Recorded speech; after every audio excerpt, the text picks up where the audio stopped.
Was reading the book of Jonah, and I was reading about the prophet Jonah, how God told him to go to the city of Nineveh to tell the people, to talk to the people because they were doing wicked things and things like that. Well, Jonah didn't want to do it, so Jonah decided to run. When he ran, he boarded this ship, and when he got on the ship, he paid his fare. He got on the ship and he went to sleep. Well, in the midst of him sleeping, wow,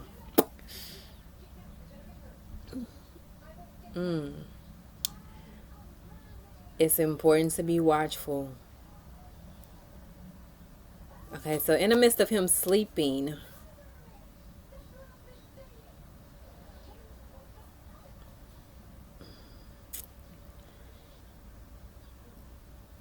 a lot of things can go on when you're asleep. When you're not aware of what's going on in your life, or who you got in your life, a lot of things can happen. So it's very important that we stay woke. Pretty much, we stay aware of what's going on in our life. On the way to their destination, a storm came, and the storm was really bad. So they're throwing stuff overboard to try to make sure the boat doesn't sink and things of that nature. And they're constantly doing that, and it's like the storm is still going bad. They praying to whoever their God is, and they remember that Jonah is on the boat, so they go to him, and Jonah is there sound asleep, and they're like, dude, wake up. You don't hear all this? Basically, you don't hear all this? Like, we need you to get up and pray to your God. So Jonah goes up, and they're telling him to pray to his God, but Jonah, they're trying to figure out what's going on, so they cast a lot to see why the storm is doing what it's doing, and it falls on Jonah. Well, they had already told Jonah had already told them that he was running from God. But I'm guessing it didn't click to them that because of him running for God that they will have to suffer. Ooh. Wow. Um they didn't realize that him running from God was going to cause them to be affected. Wow. So,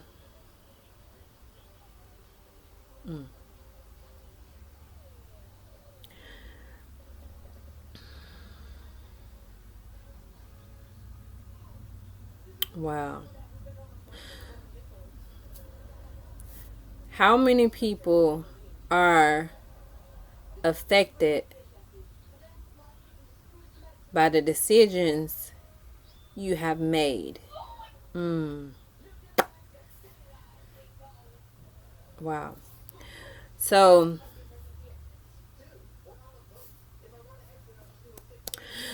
Jonah,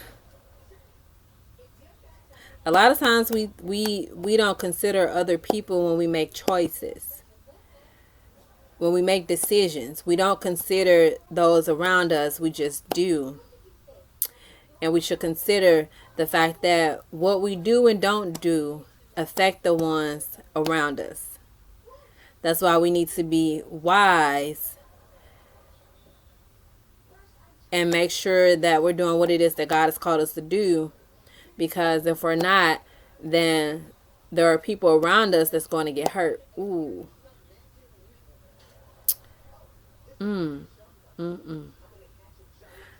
There's people, if we don't do what we're supposed to do when God tells us to do it, then we put other people in jeopardy. Okay, so back to them having Jonah on the boat. They didn't realize, what was going to happen because they let him on the boat. So they was like, so what do we do? Like, you already told us what you did, so what do we do? What can we do? And Jonah was like, just throw me over. He's like, just throw me over. And they like, no, we're not going to throw you over. So they at least wanted to make sure that he got to the land. So they were on their way back to land so they can, put him off there. But God wasn't having it. Like, the storms the storm started raging even worse. The storms got even worse, and Jonah, they was like, no, stay here. Basically stay here because we're gonna get you to the shore.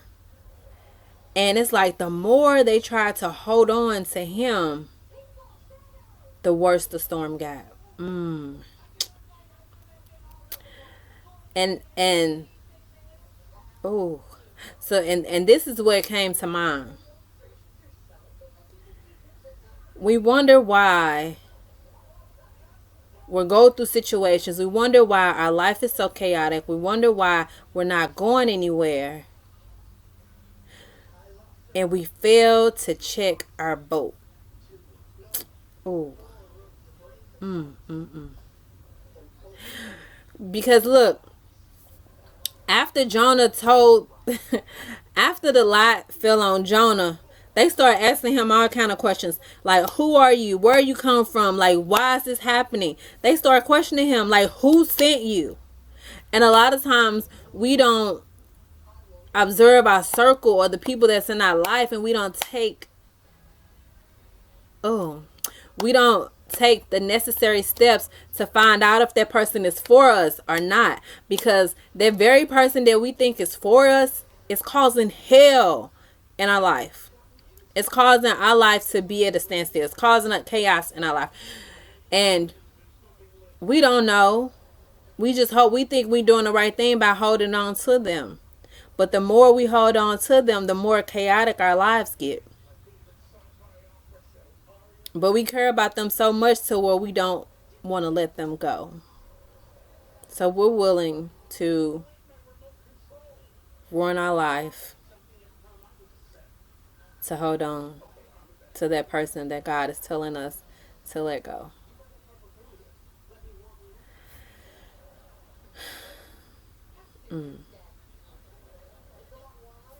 Who or what are you holding on to that you need to let go?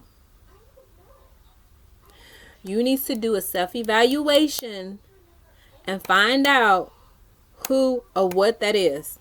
Because until you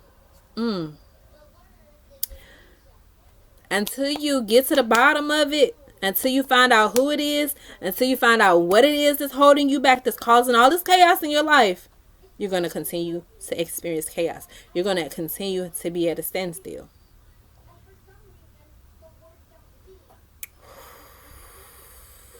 Who or what is rocking your boat? And when you find out what it is, I pray that God gives you the courage to let them or it go. Because if you continue to hold on to it, it's going to destroy you.